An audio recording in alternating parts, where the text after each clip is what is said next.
조용훈 노무사입니다. 지난 영상에서 모자무사 얘기 이제 그만하겠다고 했는데, 일주일 동안 생각해보니까, 모자무사 결말 부분에서 제 직업이 노무사잖아요. 근데 노동법적으로도 좀 설명할 거리가 있는 것 같아갖고, 정말 마지막입니다. 마지막으로 한 번 더 카메라 앞에 섰습니다. 오늘 다룰 주제는 우리가 가해자에게 사과를 요구할 수 있는가, 그리고 가해자의 사과 없이 피해자가 상처를 치유하고 원상태로 회복할 수 있는가입니다. 가해자에게 사과를 요구하는 거 굉장히 민감한 문제입니다. 그 관련해 갖고 되게 유명한 그 대법원 판례가 있어요. 판례 번호도 외우고 있어요. 2009도 6605번 판결이거든요. 그 판례에 뭐라고 나오냐면은 심할서를 회사에서 쓰라고 하면 어떻게 합니까? 그렇게 요구할 수 있는 거죠. 왜냐하면 그것도 이제 업무 명령이니까.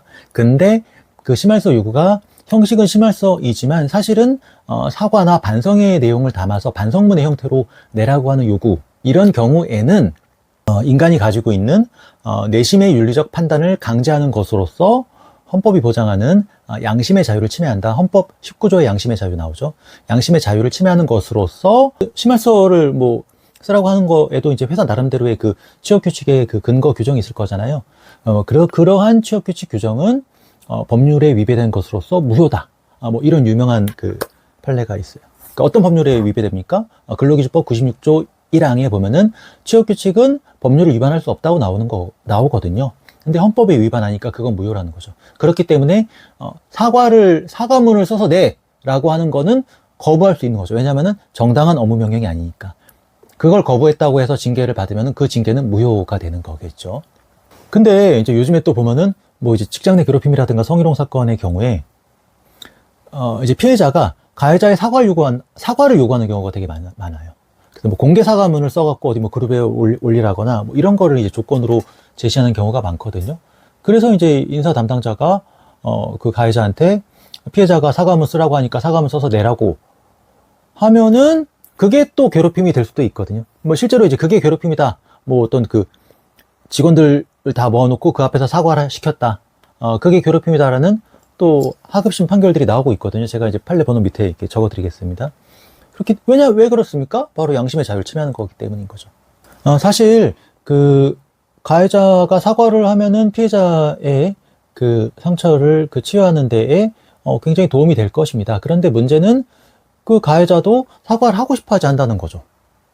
사실 이런 문제의식이 이 박혜영 작가님의 전작 나의 방 일지에서도 지나가는 말로 쓱 한번 나온 적이 있어요. 어떤 장면인가 하면은 그 염간의 삼남의 첫째 염기정, 이엘 배우가 연기했던 염기정이 그 이기우 배우가 연기했던 그 조태훈하고 이제 뭐 서로 이제 그 나중에 사랑하는 사이로 발전하잖아요. 뭐 그렇기 전에 이제 서로 이제 관계가 좋을 때, 그때 어떤 술집에서 이제 술을 마시다가 저쪽 편에서 이제 술집이 시끄러우니까 이제 목소리만 들려요.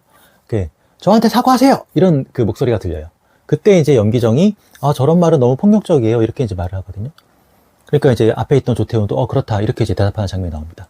그러니까 별로 중요한 장면이 아닌데, 사실은 그 작가님이 가지고 있는 문제의식이, 녹여져 있는 대사라고 저는 생각했었어요. 그때도. 마찬가지로, 모자무사에서도 그 지나가는 대사로 쓱 한번 그 작가님이 보여준 대사가 있죠. 바로, 배종옥 배우가 연기했던 오정희 배우가 장미란하고 장미란은 연기를 못하는 배우죠. 왜냐하면은 사랑 연기를 하면 사랑에 빠진다는 거예요.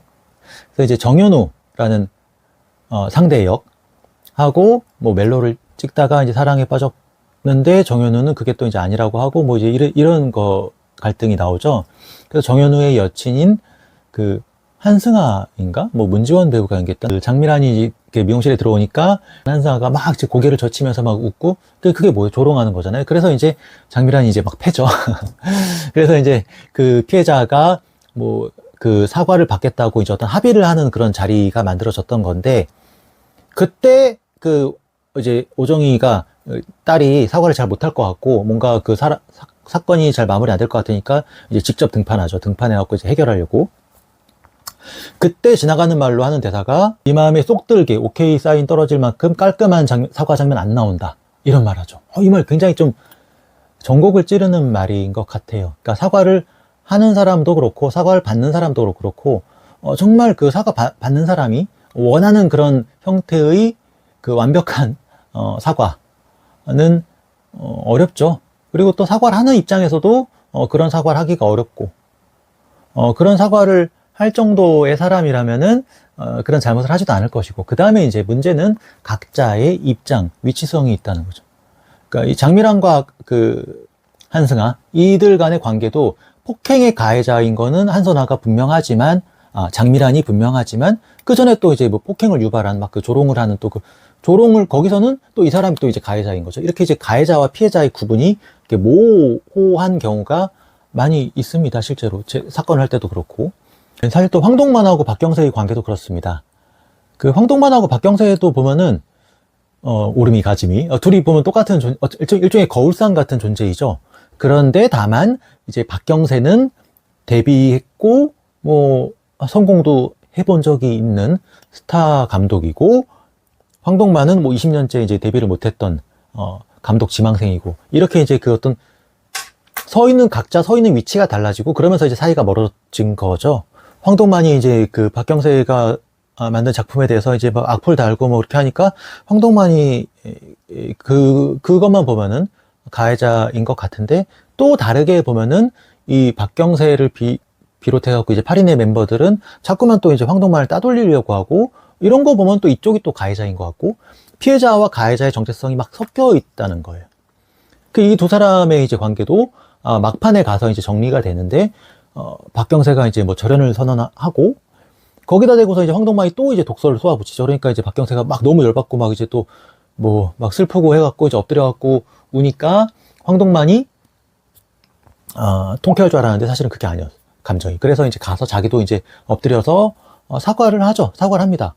근데 그냥 사과하고 내가 형한테 뭐 했던 말들 뭐 정말 미안하고 앞으로 안 할게, 이렇게, 이게 되게 깔끔한 사과인 거잖아요. 우리가 생각하는 이상적인 사과인 건데, 이렇게 막 울면서 절절하게 사과를 하는데, 거기다 대고서 그런 말을 하더라고요, 보니까. 우리 둘이 똑같았을 때는 우리 둘이 쩔었다. 우리 정말 잘 지냈었다. 그런데 형이 이렇게 이제 올라가고 나는 그대로 있으니까 못 지낸다. 그래서 못 지내게 됐다. 그래서 우리가 예전으로 다시 돌아가려면은 하나밖에 없다. 내가 데뷔해야 된다. 이게 갑자기 무슨 사과하다가 말고 자기가 떠야 돼 뭐 이런 소리잖아요. 그래서 이상하다고 생각했는데 듣고 보니까, 그리고 또 시간이 좀 지나서 다시 한번 곱씹어 보니까 그 대사가 정말 절묘한 대사였다라는 생각이 들어요. 결국은 송곳의 유명한 대사 있잖아요. 서는 데가 바뀌면 풍경도 달라진다라고. 이 둘의 관계가 옛날에는 오름이 가짐이었었는데 이 오름이야 가짐이야 이 한 명이 이제 올라가고, 그러면서 이제 황동만이 하는 말이 이제 형은 다 고깝게 들릴 것이고 나는 또 형이 하는 말 다 안 이껍게 들리고, 그래서 우리는 계속 이렇게 지금 싸울 수밖에 없다라는 거예요. 그러니까 이게 어떤 가해자한테 피해자가 사과를 듣고, 그래서 이제 이 그 피해 상태에서 벗어나는 그런 내용이 아니라, 그것과 무관하게 내가 힘을 길러갖고, 이 드라마에 많이 나오는 말 있잖아요. 파워가 있어야 된다. 갇혔을 때 돌파하는 얘기잖아요. 돌파하려면은 파워가 필요한 거죠. 그래서 이 내가 파워를 갖고 내가 올라가야지 내가 이 구도에서 벗어난다. 가해자가 사과를 하든 말든. 이런 게 바로 좀 우리가 알고 있는 그 가해자가 이제 뭐 사과를 하고, 피해자는 이제 거기서 이제 벗어난다는 그런 일종의 신화를 돌려가는 일종의 되게 새로운 그런 방식이다. 장미란하고 그 한승아, 그리고 이제 황동만하고 박경세, 이들의 관계는 이제 피해자랑 가해자 정체성이 막 섞여 있고, 그런 측면이 있어요. 그러니까 이제 사과가 깔끔하게 안 나오는 측면이 있어요. 그런데, 가해자 피해자 구도가 명확한 짝패가 있죠. 오정이랑 이제 변은하입니다. 여기는 오정이가 가해자, 그 다음에 이제 변은하는 피해자로 보여요. 그런데 우리가 원하는 것처럼 그 오정이의 그 사과가, 아니면 뭐 이제 오정이의 몰락이 사이다, 이런 게 이제 안 나왔죠. 안 나왔는데도 불구하고 변은하는 상처를 회복한 것처럼 보입니다. 그리고 오정이는 오정이대로 사과를 하진 않았지만 이제 딸을 이제 인정하는 그런 모습이 보이죠. 뭐 이제 내 친딸은 근사해, 이런 대사 나오잖아요. 그러면은 이 변은하는 사과를 받지 않고 어떻게 이 국면을 돌파한 것이냐. 이제 뭐 드라마 보면 감정 덩어리다, 이제 변은하가 그런 얘기도 많이 했잖아요. 되게 이제 어떤 유기되었다는 그 감정에 사로잡힌 존재였었던 건데, 변은하는 자기 내면의 파워를 회복한 거죠. 획득한 거죠. 어떻게 이제 그 정신과 의사랑 대화 보면 이제 그런 얘기가 나오잖아요. 지난 영상에서도 말씀드렸었지만 이제 감정을 명명하고 내가 지금 어떤 상태인지, 그 다음에 그러니까 그 감정을 명명한다는 것 자체가 감정을 피하지 않는 거죠. 감정을 그냥 들여다본다는 거죠. 그랬더니 그 감정이 좀 엷어지더라. 그 다음에 감정과 얽힌 스토리가 약해지더라. 그래서 이제 그 힘으로 뿌리를 보니까 나는 당신의 말로 죽을 수 없는 존재다. 나는 강한 존재다라는 자각이 생긴 거죠. 사실은 그 황동만이 만든 영화 제목이 날씨를 만들어 드립니다잖아요. 이렇게 지난 시간에 날씨는 감정을 상징하고 만들어 드린다는 거는 인위성을 얘기하는 거다라고 말씀드렸고, 그게 이제 감정 명명학이다라고 말씀드렸었는데요. 핵심은 그 감정을 억압하는 게 아니라는 거죠. 그래서 그 영화 극 중 극이죠. 날씨를 만들어 드립니다. 영화에서도 보면은 통제될 수 없는 그 무엇. 날씨는 통제될 수 없는 그 무엇. 근데 나는 그 통제될 수 없는 그 무엇이 좋다고 말하잖아요. 그러니까 그 통제될 수 없는 그 무엇을 그 이전에 이제 변은하라든가 황동만처럼 억압하거나 아니면 뭐 황동만은 뭐 막 먹는 거로 때운다거나 말하는 거로 때운다거나 이런 식으로 그렇게 하는 것이 아니라 그 감정을 직면하는 것. 그 직면하는 파워.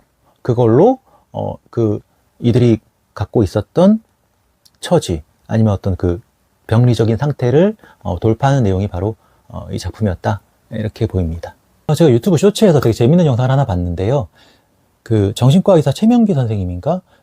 이분이 이 화병에 대해서 얘기하는 거였어요. 근데 화병을 그 치유하는 제일 좋은 방법은 복수하는 거다. 이런 말씀 하시더라고요. 저 되게 신선했습니다. 뭐 이제 용서를 해라 아니면은 뭐 햇볕을 뭐 받아라 운동해라 뭐 이런 얘기가 아니라 복수하라. 정말 전곡을 찌르고 문제의 본질을 지적하는 거잖아요. 근데 이제 그분이 설명하는 복수에 완벽한 조건이 있어요. 첫째는 상대에게 타격을 줘야 돼요. 가해자에게. 당연한 얘기겠죠. 두 번째는 복수를 하는 과정에서 다치면 안 돼요. 이렇게 얘기하시더라고요. 그렇겠죠. 내가 복수하려고 하다가 오히려 더 이제 더 공격을 당해서 이렇게 쭈구리가 되면은 나는 막 이것도 못하고 뭐 나 이렇게 피해를 받았는데 내가 내 스스로 나를 지키지 못하고 오히려 더 굴욕적이 되고 뭐 이렇게 되면 안 되잖아요. 그게 굉장히 위험한 거라고 이제 이렇게 설명을 하시더라고요. 그리고 또 재밌는 얘기가 복수를 준비하는 과정에서부터 치유가 된대요. 선생님이 이제 아마 그 학생한테 하는 얘기인 것 같아요. 그래서 이제 지금은 너가 성인이 아니지만 성인이 되면 너는 충분히 힘이 있는 존재다. 뭐 그렇게 이제 얘기를 해주신다고 하더라고요. 결국은 그래서 정말 뭐 복수를 막 해서 이렇게 더글로리처럼 막 이렇게 통쾌하게 하면 좋겠지만 그런 더글로리식의 그런 복수는 당연히 그런 사법적인 책임을 져야 되고, 그러니까 내가 다치게 되는 결과를 감수해야 되는 거거든요. 그리고 또 내가 그렇게 복수를 한다고 상대방이 또 가만히 있지도 않을 것이고, 저는 그 영상을 보고서도 내가 힘을 키우는 거가 일단은 시작이구나 이런 생각이 들었거든요. 이 작품도 내가 스스로 힘을 키워갖고 어떤 사실은 상대에게 사과를 요구하는 것 자체가 상대에게 끌려가는 태도인 거고, 피해자 정체성에 머물게 되는 문제가 또 있는 거잖아요. 그래서 그 변은하의 그러니까 뭐 그런 얘기 하잖아요. 그 목적좌, 목적무새. 황신만이 목적이 뭐냐고 했을 때 힘 있는 엄마가 되고 싶다라고 하면서 내면에 어떤 고유한 힘이 있는 사람이 되고 싶다. 그렇게 피해자는 스스로 이제 어떤 그 고유한 힘을 키우는 방식으로 그 상태에서 피해자라는 상태를 돌파해 낼 수 있지 않을까 하는 생각을 해보게 되었습니다. 그런 점에서 이 작품이 대단히 좀 신선한, 그리고 좀 그동안 흔히 얘기되지 않았던 다른 방식의 구원서사를 보여줬다. 그래서 훌륭한 작품이었다라고 생각합니다. 오늘 영상 여기서 마치도록 하고요. 다음 영상은 이제 지금 그 미디어 리뷰가 이렇게 잘 되고 있어갖고 계속 미디어 리뷰를 해야 되나 고민하고 있는데요. 어떤 내용으로 찾아뵐지 관심 가져주시기 바랍니다. 여기서 마치겠습니다. 감사합니다.